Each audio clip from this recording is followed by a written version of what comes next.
All right, boys and girls. So I got a pretty interesting Canadian interview from one of our private clients inside the Elevated Mentorship program. I'm joined by Leo. Leo, you are from Montreal, Canada, correct? Yeah, exactly. Leo has a very it's an interesting story you were just telling me. So, like, of course, you're a private client inside of Elevated Mentorship, but you've been a part of, like, I guess, the New Era Barbering for a little bit longer than that too, correct? Like, you Yeah, were in like the exactly. free school community. Like, give me your background on that. Yeah, honestly, for me, like it was like I was really lost. I was doing like just a bunch of stuff, like most young entrepreneurs that wanna do something out of their life. So I was trading, I was doing e-com, I was doing all those stuff. Hmm. And at the beginning of the year, I lost all my money into crypto. So that's when I was like, damn, I need to do something. And I just realized that like all the money that I had was coming from barbering, you know? So I was like, I'm not even putting effort to barbering, and that's the thing that brings me money. So I was scrolling on social media and went back on your videos, honestly, because I've been following you for a while now. And I was like, what you're saying makes sense, you know? Like I was seeing all those guys charging like 100, and especially for me, because I think my skills at barbering is pretty good. So I saw people that had a skill that wasn't even like crazy like that, and they were making a bunch of money. So I was like, what am I missing? And that's when I decided to join your free group. And yeah, honestly, like for me, it was just a no-brainer because most of the time it's like we just need a direction, you know? And that's the direction that you gave me, honestly. Just start posting and everything. Like just the free group was a lot for me. I went from like 6K to like 8.5 in like 3 months maybe with your free group. Yeah. So yeah, that's when I saw it was real, you know, like Yeah. there was something I couldn't say about your program, you know. That's wild too. So you went from 6 to 8.5K, basically increasing income by 2.5K. You Exactly. were charging what? You were charging $30, $35 at the time? Yeah, 40 for haircut and 30 for kids because I was doing a lot of kids at the time, so Got you. yeah. And then now, I mean, I believe you're at the $75 mark. Like you're at like 11.5K Exactly, right now too, right? exactly. 75 for haircut and 85 haircut and beard. That's wild in itself. And I know we are just talking about a little price Yeah. raise like on the way soon. But Yeah, yeah, yeah. I think we're there. this guy was getting, I mean, like at highest point, you were getting like 130 clients in 1 month, which is ridiculous in Montreal, Canada Yeah. as well, too. Like, Yeah, it's crazy. I know I was asking you a little bit before, like before I kind of go into the 130 clients, like where are these clients coming from? How'd you get them overall? Like, how many clients were you getting when you were like before you even started in the free community? How many new clients were you typically seeing a month in the business? Oh, before the community, maybe like 4 or 5 new client a month. Really? Yeah, yeah, yeah. My business was really just recurring clients, so. And what were you doing? Like, were you just like passing out? Were you posting on social media? Were you passing out business cards? Like, what were you doing? Not gonna lie, nothing. It was just like word of mouth. I guess like I was pretty good already. I already had a skill, but honestly, I was the barber. Maybe I was posting like a story a week just to say that I'm still there or I have a free spot in the weekend, but nothing more than that, honestly. Yeah, and it's like funny too. Like it's not like word of mouth doesn't work. It got you like 6K a month, right? And like Yeah, it yeah, still, works. yeah. But I You was know, working like, go ahead. yeah, I was working like crazy. That's the thing too, And for like that for that how long 60. were you working for? Like 6 days a week? Oh, yeah, I was working 6 days definitely, and probably like doing 50, 60 client a week. Sometimes I was working from like 9 a.m. till like 3, 4 a.m. in the morning, you know, it was Really? crazy.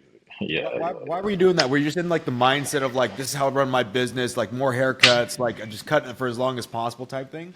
yeah, exactly. Like mo most people, we hear like when we come into the barber industry, you know, just cut faster, try to do more head, you know, you want to do more money, just open more spot in your into your calendar, and it was really that, you know, I was following like the normal path, but I know that there was something wrong in what I was doing. I just didn't know what it was, you know. Okay, so like Yeah. so again too, you were doing that, and again too, I don't think it's bad to like start off, but like we're getting 4 clients that month at that rate. With this, like of course, what we tell you with like marketing your business, social media, on TikTok and Instagram, I mean, 130 clients in 1 month is It's ridiculous. crazy. It's Like crazy. you said something actually really crazy to me too. You're like you're actually surprised now if a client tells you that they drive under I was like an hour and a Yeah. half away, right? Actually, yeah, it's crazy. It's crazy. Like just this weekend, I had a guy drive from Toronto. So for those who don't know where it is, like 6 hour drive. So yeah, it's pretty insane. Even when I was doing the consultation, like the guy in the shop were like, "Whoa!" They were doing like a bunch of noise because he was like, "Yo, that's crazy. Just drive 6 hours for you." That's Yeah, wild. pretty crazy. When I talk to barbers, they're just like, why do people drive that far? Like, why are people saying that they kind of drive like 6 hours away to get a haircut from you? I mean, there's tons of barber shops, obviously in Toronto, and probably in that Yeah. 6 hour drive. Why are they coming to you? What are they saying? Honestly, for me, like my weapon is really the lineup. So it's really like the barber keep pushing them back and back and back. Like I have a bunch of clients that just tell me that they didn't even want to cut their hair anymore, because they're just so scared of barbers. So for me, it's just like I think my attention and the time that I put to really like perfecting everything. So I really my vibe, like through my videos, people really say that I really look like passionate about what I do. So yeah, for me, it's especially coming from like how I start barbering, it's because I got fucked up my lineup. So for me, it's like I can never fuck up a lineup in my life.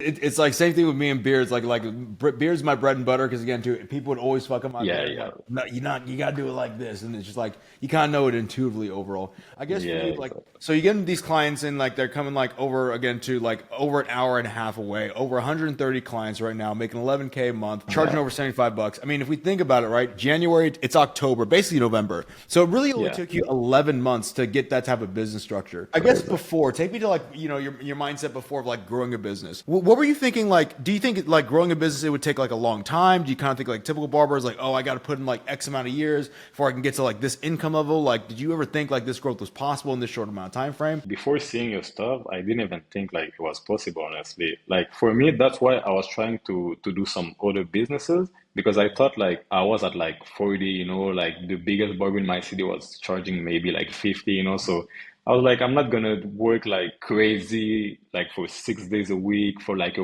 year or two to up my price by $10. Like it don't make sense. Like I'm never gonna like reach my goal. So yeah, Yeah, it's but like eventually, like you kind of start doing the math, and you're like, dude, this thing fucking doesn't make sense. Like, why am I gonna like, yeah, work till 3 a.m. every single day? I mean, eventually, I'm sure you want to have like a big family, you want to have more personal time to of yourself, time to course, yeah, travel. of It's like course. this doesn't make sense at the end of the day overall. Nah, really. Now, here's an interesting thing too. I know you cut in a shop, so you charge $75, right? And like I always Yeah. hear barbers like, oh, like what if I'm charging X amount? Like what if I'm charging more than the other barbers in the shop? I don't think there would be an issue, but is there been an issue, or does everybody pretty much support? Like everybody's kind of running their own business. How's that shop like vibe with you charging this much in the shop? I'm gonna be honest, at my first price raise, it was like a really weird vibe. I don't like to say that, but Barber were like kind of jealous, especially that they're like really old. Like the barber in my shop been cutting for like 20, 30 years, it's the typical barber shop. So of course it was a little bit of tension. They were like, we're doing the same work. Why should you like charge more and us less? But in my head, I was like, yo, I'm posting, I'm doing this. Like, we're not doing the same work. But at some point, like, I think when people saw that you're really serious about what you do, like, they just don't have like, they have to support you. Like, it don't make sense to be against you. And they see the work that I'm doing in the shop. Like, they see me recording video every day and every day and every day. They just don't do it. So at some point, I think they're mature enough to see that I was doing the work and they were not. And I'm sure at the end of the day too, like I'm sure that first price raise, sure, it might have been a little awkward, but eventually when you start raising your price up a little bit more, so you have clients that obviously won't stick with you that were at like, maybe your first price raised all the way to 75 and obviously to 100. I'm sure those clients went to the other barbers in the shop as well too, and like, shit, all right, Leo's basically giving us clients, support him at the end Yeah. of the day, correct?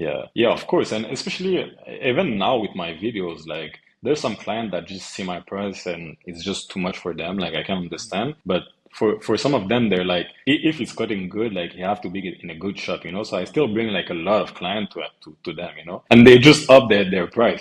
So they're still getting Yeah. client because of me. So they can really Yeah. say something. Yeah, by helping Yeah, out your own. It's like the gas mask or the exactly. gas mask theory, where it's like you can't put if you're in a plane, you can put your mask on first before you help anybody else out because if you're both dead, nobody's gonna Yeah, like make it out. So yeah, I guess exactly. for you right now, Leo, how'd you even get into barbering? How long you been cutting hair for? Like how'd you even get into cutting hair? For me, honestly, it was probably it all started like 7 years ago when I got messed up. I was really young. I had to travel, got messed up.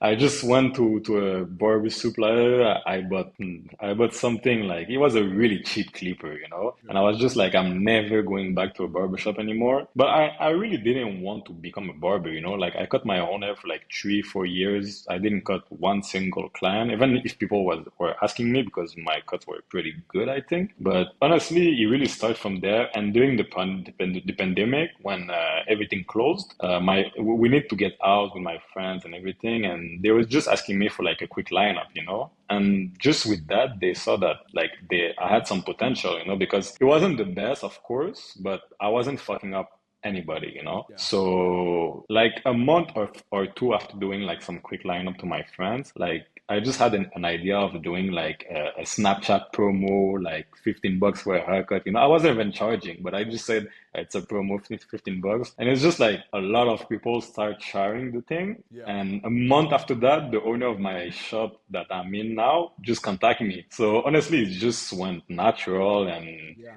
for me, it's like I was trying a bunch of stuff, like I got out of school. I wasn't really doing much of my life besides just doing research. Yeah. So I was just like, yo, I have this Barbie thing in my hand. Like I threw like my last 300-400 bucks into it.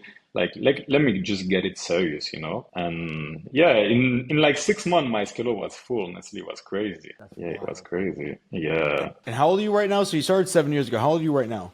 22. But I only started cutting people hair like 4 years ago. Yeah, yeah, like Yeah, during the pandemic. Oh, that's wild, dude. yeah, I think everybody has like a similar story. Like maybe some people wanted to always be a barber. It's kind of like you kind of fell into it, like just quick lining yeah, people up. You're like, let me yeah. make some like quick side change on this thing over. Exactly. Yeah, it was really a quick side thing for me. I guess for you, I know we talked a little bit about this earlier as well too. Like obviously English isn't your first language. Like you also you speak French, correct? Yeah, exactly. That's my first language. Yeah. And what's really interesting is like, I mean, majority of your videos are in French too, correct? Yeah, yeah, like 90% of it. Wild. And so I'm assuming again too, majority of your clients own like they speak French. I mean, I know Canadians a big French speaking Yeah, place as well too. Like everybody's like doing consultation in English. You're doing this in French. I'm always a big proponent of like, dude, you speak another language. That's your fluent language. Speak that thing. Were you trying like consultation before in English, and then like I think we did talk of like, dude, just try it in French overall, and then really banged, or what was that process yeah. like? I tried maybe once or twice, but I just felt like so awkward about it, and like it just didn't do well at all, like at Yeah. all. So because I was just not like in my natural like position. Like I was kind of like forcing myself to do something. Yeah. So yeah, when I switched to like just French, like it completely like take off. And then for you, so you're doing the French, obviously consultations. What was your Instagram profile at? Because you have a good Instagram profile now. Like, what were you at Yeah. before even before the New Era community? What was your profile like? Do you know how many like people like accounts you were reaching every single month? Yeah, at the beginning of the year, I was at like 2K followers on IG. I had like 100 followers on TikTok. My reach was probably at like maybe 1 or 2K, honestly. Under 10 for sure. Under 10 for sure. Yeah, yeah, under Yeah. 10K. And then where's it at today? Like Instagram, TikTok, and the overall reach. Right now, my Instagram is at like 23K, TikTok at 25.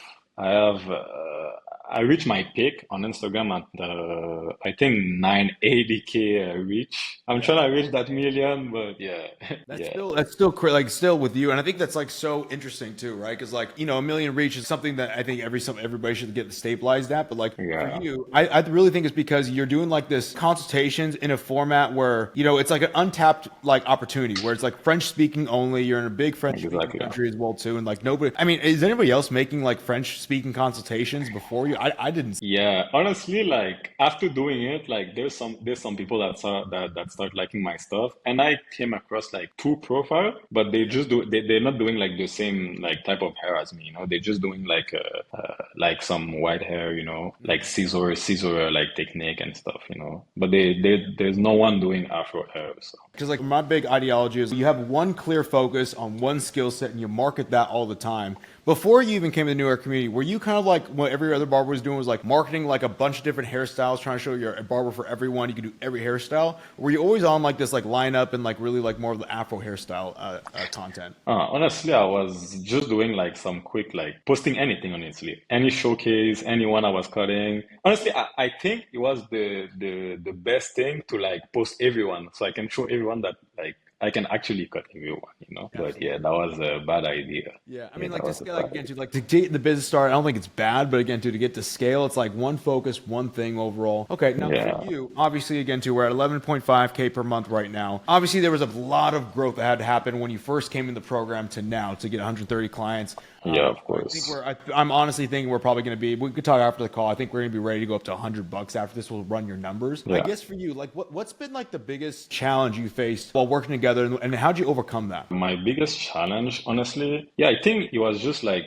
I was just overthinking too much. I was staying like a whole day on a single post. But the thing that this program really like helped me understand is that even if you think it's perfect, doesn't mean it's perfect for the market, you know? So really like getting out of just overthinking all the time because I'm a big overthinker. So the program really, really helped me with that, honestly. What would you overthink about? Like, you were just trying to like perfect things? Like, what was kind of going through your head? Yeah, I always try to like perfect everything, you know, made like every single like details like the right way. But the problem was I didn't even know what the right way was, you know. So I Yeah. was trying to make something perfect out of nothing, you know. Like, Like you were kind of going through it, like guessing or like without like you're kind of just like throwing shit at the wall, seeing what sticks. But it's like even at that rate, you weren't like getting enough reps up. You didn't really know what to look for what was working at the end of the day. I guess for you, like obviously in business, obviously you get to where you're at, you have to take like some type of risk. Like what's been like the biggest risk you've had to take in like your business to this point since we've been working together? honestly, I really didn't think there was like crazy risk, like besides really joining the program. Because when you join the program, like you just see like all those people getting results. So it's really just about following the step that is already been done for you, honestly. Coming into the program, like, and you see other people getting results. How did you take that? Were you like, I know some people can become motivated. I know some people can be overwhelmed and get in their head. How did you see that overall when you see like the barbers in the program, like they're posting their wins or on Q&A calls? Like, what was going through your mind with that? Honestly, for me, I always had the mindset of like, if someone can do it, so you know. So for me, like just seeing like a bunch of people doing it, and I really saw that no one was really special, you know. They was just doing the work that I didn't, you know. So I just started doing the work, honestly. Like at the end of the day, if you're doing like you're cutting from like 11 a.m. to 3 a.m., like you don't mind getting like a little down and dirty doing some work at the end of the day. Yeah, exactly. That's the thing with me. Like, I always been a hard worker. It's just that I didn't know, like, I guess the right path to go about. You know, I was working hard, but in the wrong direction. You know. I know you said earlier, like obviously you had a great skill set, like when you're at the 6K per month level, but you saw people who were like maybe a lesser skill set making more money than you. Like what was kind of going through your head? 'Cause I think there's a lot of barbers out in like today's industry who, again, too, I believe they have a superior skill set, but they just don't know how to market themselves. They don't know how to like run an actual business. Like what was going through your head? Were you kind of like, fuck, what the hell's going on with this thing? Like why are they succeeding? Like what was going through your head? Yeah, honestly, I was just trying to like understand why like they were more successful than me. You know, and I think there was a moment I was talking with you. And you said something. You said to me like if the guy with the best skill is not the most known often end up making more than the most skill, you know? And when you said that, honestly, I didn't sleep. Yeah, I didn't sleep, man. Really? Yeah, I didn't sleep. I was like, yo, I have to become the most known, man. I have that like that's for sure. And that just made sense. That just made sense because the thing is that like let's say I had like the craziest skill, like I was the best barber in the world. The thing is that if nobody know about me, like what's the point? Yeah. What's the point of being the best, you know? To be the best, like again, too, especially in a bit like a business, people have to know your business. If people don't know about Exactly. your business, like you're obviously not making money, you're not getting clients, you're not making sales at the end of the day. You have to get your name Exactly. out there. You have to get like again to in front of people. And like I always tell people like this, man, like because I think that, like a lot of barbers, even for like you, let's say like when you're doing the referral thing, right? Awesome, the Yeah. referral thing and word of mouth works, right? We both know that, but it's like you're kind of dependent on hopefully my clients tell other people or they're out there being billboard billboards for me. And all right, you might have at most like 120, 150, however many clients that you cut every single month, being a Yeah. walking billboard for you. Versus like now, if you make one post, dude, probably within the first like hour, you already have like 10K people reach and seeing your business, right? You can't get that with Yeah. like word of mouth at the end of the day. Nah, there's no way. Yeah, there's no way. Yeah, when I was seeing those Barber getting millions of views, it was crazy. I was like, just by showing your work, that's insane. What was like kind of like the average views you were getting on like your posts, like when you before you joined the free community at the beginning of the year? Before the few community, maybe like 3K views. For you, like now, I mean, I think you're about like what, maybe like 50, 75, 100K views on average. I might be even undershooting you. Like, what do you Yeah, think? yeah, yeah. Yeah, it's like my average is probably like between 50 and 100. It's like a really, really bad video is gonna make like 20K. That's ridiculous too. Still, like Yeah. that's some people. That's like a freaking banger video. They're like, damn. Yeah, that used to be my banger. Yeah. So what's been like the most viral video you've had? Have you got like how? What's been the biggest video you've had so far? 1 million. And then what did you Yeah. notice about that video? Like, why do you feel like that video in itself reached a million views? First, it was like the situation of the client. So I think I'm pretty good now at recognizing like the pattern that goes on my account. So it was really like the guy like did a long road. It was for his wedding, and he didn't had like a haircut for like months, and the transformation were really crazy, you know. Transformation is crazy. You probably like put in there like you edited it to be a really good story to connect the viewer that makes them Yeah. interested in watching the video and get them all the way to the end. And then and like, again, to the comments were probably going crazy on that as well too. Yeah, crazy, crazy. Like probably like 2,000 comments. Honestly. That's wild. That's freaking Yeah, wild. yeah, yeah. It's crazy. I know, obviously, like you were at like let's say 200, like 2K views prior. You're averaging like 50 to 100K views right now. Worst video like 25K. Obviously, Yeah. there was like a moment that like things started clicking for you, right? Like in that growth process. What was that moment like? Take me back to that moment. Like, what were you thinking? What happened overall? Honestly, it was probably like my first 3 months in the program. Like it was good, you know, like my income was increasing and everything, but I was kind of like just posting just like that, you know, just to post. I was following like the structure and like doing my content, like my voiceover stuff like that. But I didn't really like what I was doing, you know. So I was like, I have to find something that I like, and that's when I discovered the consultation, you know. And one crazy moment, honestly, it was after my 3 months when I was done with my CSM on the last call. He told me something, honestly, that just like wakes up a beast in me. And after that third month, like it just went, the business went crazy, honestly. Like we were on that call, and like it was giving me the fact that I'm gonna be able to like continue, and I made some good progress and everything. And for me, it's like I always want more, you know? So I guess I sounded a little bit sad on that call or something with the fact that I wouldn't have like my CSM anymore with me. And at the end of the call, he told me, "Can I be honest with you?" And I told him yes. He told me, "Honestly, right now, like when I talk to you, you just sound defeated." And bro, like when I heard this word, like I'm a big sports guy, you know, and I hate to lose. And when he told me that, bro, it was in my head like nobody in my life ever gonna tell me that again, you know. Like for me, it just wake up something in me, honestly. And I just start working like more intentionally, honestly. It's like every action that I was doing, every little stuff that I was doing, it had to be for a reason. Like, do you feel like before, like you were kind of just like going through the motions, and that kind of woke you up, like, dude, what the fuck am I doing? Like, I'm kind of going through the motions, like I am getting results, but I'm like leaving results on the table, like leaving potential on the table. Is something like that happened? Yeah, a lot. Like I was just doing like a bunch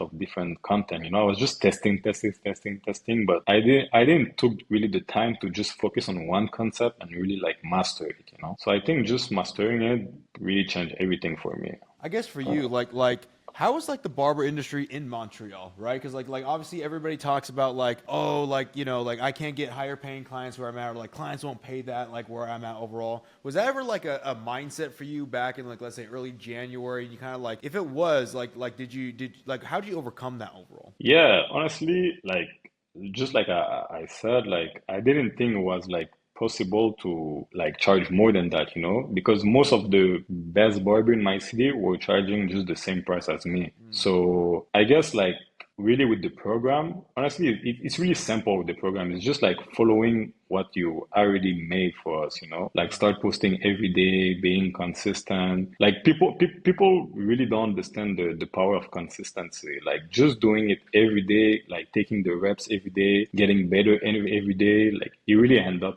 to something. Have you seen like you've been seeing like your city in Montreal, like kind of like the barber industry start taking like a step forward because you're like really taking that like next leap forward in your business? Oh yeah, of course, of course. A lot of people start posting. Yeah, a lot of people that wasn't posting stuff start posting as well. Like there's like both sides, like there's the barber that really show a lot of love and everything, and there's the barber that just hate and said that it's not normal to charge that price. Yeah. But yeah, definitely it put up the standard, honestly. Yeah, it put up the standard. And that's something I always believe in too. A lot of people will be like, "Oh, well, no one else is doing it in my city, so it's not possible." I'm like, dude, everyone says that, and everyone's just waiting around for someone to take like lead and like really like break that like paradigm that everybody has on like the town, location, whatever it may be. It just takes one person, right, to really Yeah, like reshift exactly. the identity of like, no, we can do this, and you'll see everyone start doing it. It's like that possibility was always there, and it's like, Yeah. I just never understand why people are like holding themselves back. I mean, we got a guy like I know you might know Terrence in the program. He's in West Point, Yeah. Mississippi. Place of like 9,000 people, right? And he's like being It's able to crazy. scale his business where it's It's like, crazy. dude, like this is possible. Why are we like kind of like waiting on our heels as barbers? It doesn't make sense to me. So Yeah, of course. And I was kind of like one of those guys, like I thought like it has to be someone that did it before I do it. But I just stopped myself and I was like I never been a follower. Like where will I start now? Like nobody did it. Like there's people that did it in other cities. So what is like stopping me from it? yeah, and it's like, dude, like yeah, exactly. Why am I gonna wait on somebody else? Why not me be that person to actually like take that step forward? Yeah, yeah, exactly. I guess for you, Leo, like as we're wrapping up right now, what I'll do right here is like, I want to give you a couple, like maybe like 30, 45 seconds. I want you to think about a message that you want to tell like all the barbers out there that are watching this, whether it be any value or inspiration or motivation that you can give to them, or the biggest like lesson or takeaway that you have, like to really inspire them to take that leap forward in their business. While you're thinking about that, like again, too, Leo's obviously like a great example of what's possible in your business as a barber. Of course, he joined our free program inside the New Era community on school and then joined the Elevated Mentorship at the end of the day. If you want some of our free resources that we can give to you to help start scaling up your business, start getting more results like Leo and like a lot of our private clients have, what I want you to go ahead and do is go to my Instagram at Deluxe, DLUCS _ on Instagram, and just send me a DM saying Leo, LEO, and I'll send you some free resources on the way over there. So again, to DM me on Instagram, DLUCS _ with the word Leo, LEO, and I'll send you some free resources. So Leo, what do you got for the everyone watching right now? Honestly, most of the time, you know what you have to do. Don't overthink it. Just do it. Just for me, like I've been thinking about joining this program for like more than a year. Like I was already talking with Daniel for like a long time, and I just wait. But I know that like if I had like take that decision like a year ago, where my business would have been now, bro, like I don't even want to think about it. So yeah, and something like for me, it's really like consistency is really what I learned in this program, and something that I learned when I was like really young. That when I met my first millionaire, he told me like the difference between me and you, there's not a lot. Like I'm not stronger than you, I don't look more good than you, I'm not smarter than you, I just did more mistake than you, got up every time, learn from it. That's the only thing that separates us. So just even if you fail in one of your decision, what do you got to lose? What do you got to lose? Most of us, we're young, we're 20. Most of you are like living at your parents' house. You really got nothing to lose. So the decision you have to take, just take it. Go 100% about it and kill it, honestly. Hell yeah, dude. Well, dude, before we hop off, Leo, I want to thank you not only for hopping on this interview, but dude, it's been a pleasure working with you so far inside of Elevated Mentorship. And like, dude, I didn't even know you're part of the New Era community, which is freaking like that hypes me up as well too. To see you actually get results before then, and I'm really excited to see like again too, you continue to scale your business. We'll talk about by the time this interview is out. Honestly, you'll probably already be at the $100 price point. You'll probably Yeah, already of be at course. like the 15K per month mark as well too. And I just want to say like, dude, I'm very proud of you of the work you put in because I remember seeing you on Q&A calls, always checking in, and just really seeing your growth has been very inspiring, not only for me, but everybody in the community as well, too. I just want to say thank you for that as well, too. Honestly, Daniel, I really appreciate you, man, because it's just like it changed my life, honestly. Like I went from like no direction, not going like not knowing what I was doing. Like before the program, like I even like something that I didn't tell during the interview, like I actually went in depth to go into the program. So I was like over 10,000 in debt. And like right now, I'm in my first apartment. That is my first condo, and it's like I have like money in the bank. I'm not stressed about money like that. So honestly, just thanks for everything and for this beautiful program that you put for us, honestly. Dude, I appreciate you. Like that's so cool to hear. Not only that, but like, dude, I got again too. I always got to put the, it takes two to dance, and like you did the work. You met me halfway. You implemented everything to the T. You not only were a freaking hard worker, but you stayed diligent too. So I want to make sure Yeah, that you get that shine because like just as much as you're thanking me, I'm thanking you for at least putting in the work and doing the fucking thing at the end of the day, dude. So Leo, thank you so much for this interview, dude. Can't wait to see what's coming next for you too. of course. Thank you too, huh?